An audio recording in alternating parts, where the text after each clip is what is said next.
Today, I'm joined by Jackie Hirsch, who is founder of Crowne Atlantic. She's advised on hundreds of business sales and valuations, and I wanted to talk to her about what she's seeing right now in acquisitions, exits, and how real estate decisions intersect with business value. Welcome to the show.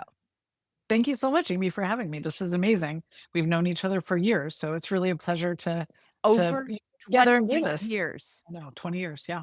I've been selling companies for 28 years. This year will be 28 years. 28 years. You started when you were 11?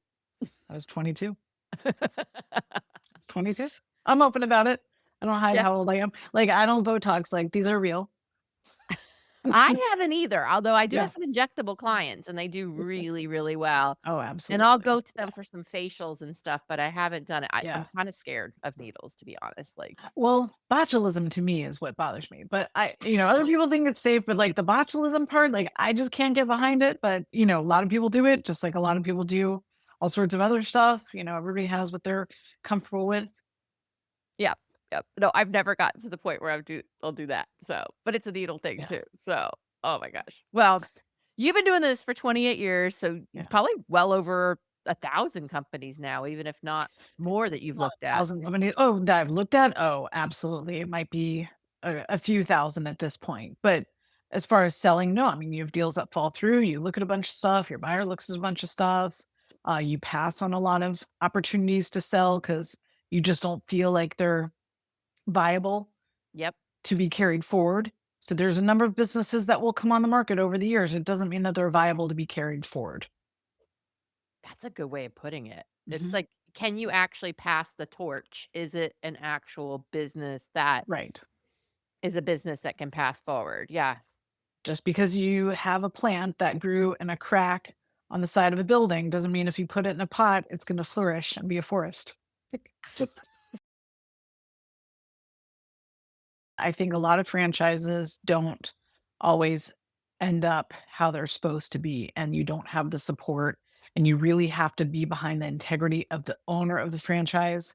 There was a franchise I just sold recently. I met with him, I think back in 2018, and he had a number of locations, but they were all commingled on one tax return. I was like, listen, here's the plan. This is what you need to do. We need to separate these all out into separate corporations, separate entities, separate everything, business accounts, obviously bank accounts, Yeah. and not commingle. And he's like, "Oh, okay." I said, "And then I'll be able to get you some real money because I love this." And so he just was on this path and he just kept going and we'd kind of revisit it every so often. And he's super fun to talk to. And I recently sold two of his units, one in Florida and one in Texas, and he's just crushing it. His franchisees are crushing it. These are up, these are franchises that have been started and so they're ready and going, and people buy them as a cash flowing entity. And I believe he's going to open up another one. I'm not sure, possibly in another state. And then that's how he will get this franchise going by Oh, so showing he it is really the worked. franchisor itself is Correct. kickstarting each of these franchises Correct. instead of having the Correct. franchise. Oh, that's great because I mean, he already Yeah. knows how It to takes a lot do. longer. Takes a lot longer.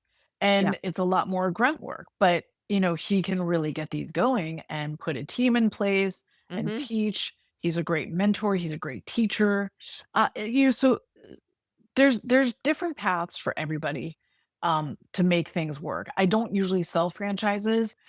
Usually I sell, franchise units. I usually sell larger independent businesses, construction, industrial, B2B. Like that's a Yep. lot of what I'm selling these days.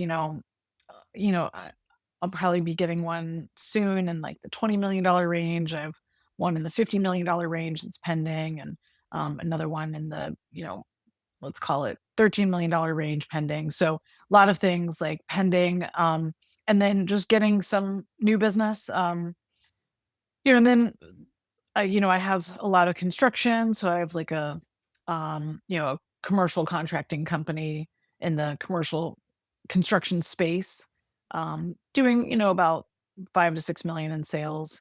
So deals like that.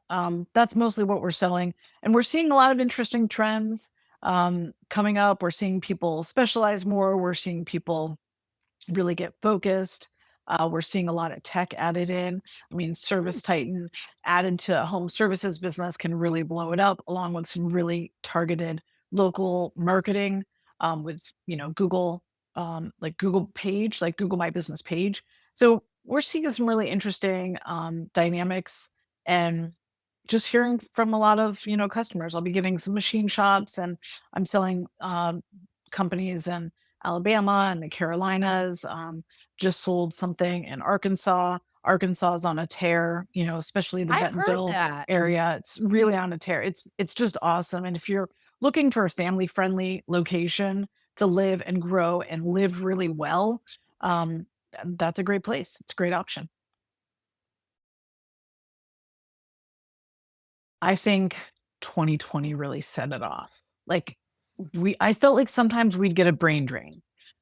People would come here and then they'd move to a bigger city and go from there. And now doesn't happen anymore. They come here, they see the opportunity, and they stay. The growth, the stability. I think Orlando, Greater Orlando in general, is very pro business, very business friendly, and I think that that's going to continue. I think Florida is going to continue to flourish. I believe that this is like California 1990s, and it's just going to keep going. So that's exciting to see, and it's fun. I love being in a place where there's a lot of movement, and there's always something new happening. And we have a great airport. We have a lot to offer. It's sunny and gorgeous. I never get tired of sunny and gorgeous. I mean, even today, it's sunny and gorgeous. Like, I mean, I guess Tampa won the award last year for most days of sunshine. It was like 300 plus days, but Orlando wasn't too far behind. It was probably like 280. Like, it's pretty awesome. Sunny and gorgeous. It is Never get sunny tired and of that. gorgeous. I'm not even gonna lie, I'm gonna golf with some, Sphere of Influence folks tomorrow, Nice. and I'm looking at the forecast, and I'm just like, "Who can't be happy here?" Yes, Yeah. yes, and there are some growing pains that come with growing or, the growth that we have here, traffic, construction, and all those kinds of things, but Mhm. and I do see that we're not having, yeah, the brain drain that we saw before, where Mhm. someone would come here, and then go away. I don't see as many people going away. I see Right. people, getting that next job. We have some really cool companies here that are Mhm. headquartered here, like some of my Yeah. favorite, like, cool brands like Teleties and Rifle Paper, where those are the ones that kinda, like, intersect with, like, a little bit of, like, retail, and Yeah. we have some really cool Corksicle is one of my Yeah. favorites too that's Mhm. here. I don't know, we have some cool companies, so but who's buying them? So, do you see is Everybody. it still big private equity or just variety? When I have a company for sale that's a million plus EBITDA, it's everybody that reaches out or is trying to reach out. Strategics, competitors, industry players, which would be, even something kind of in a related space, individuals, searchers, independent sponsors. It's everybody. It gets very intense. So we sometimes do a very limited, um, a structured process where we choose the buyers and reach out and say, we have this for sale. And then they sign an NDA, and then there's a process that goes from there. Versus like the all call where you put it out and there's like a deluge. Like, there was a bookkeeping firm that we had, and it was 401 NDAs that came in. 401. It was it was almost like, it's crushing how much outreach we get. And then we have buyers demanding to speak with us. They want to introduce themselves and get to know us. They don't want to know me. They just want me to give them my listings first. So like, they'll tell me like, I want to be first on your list.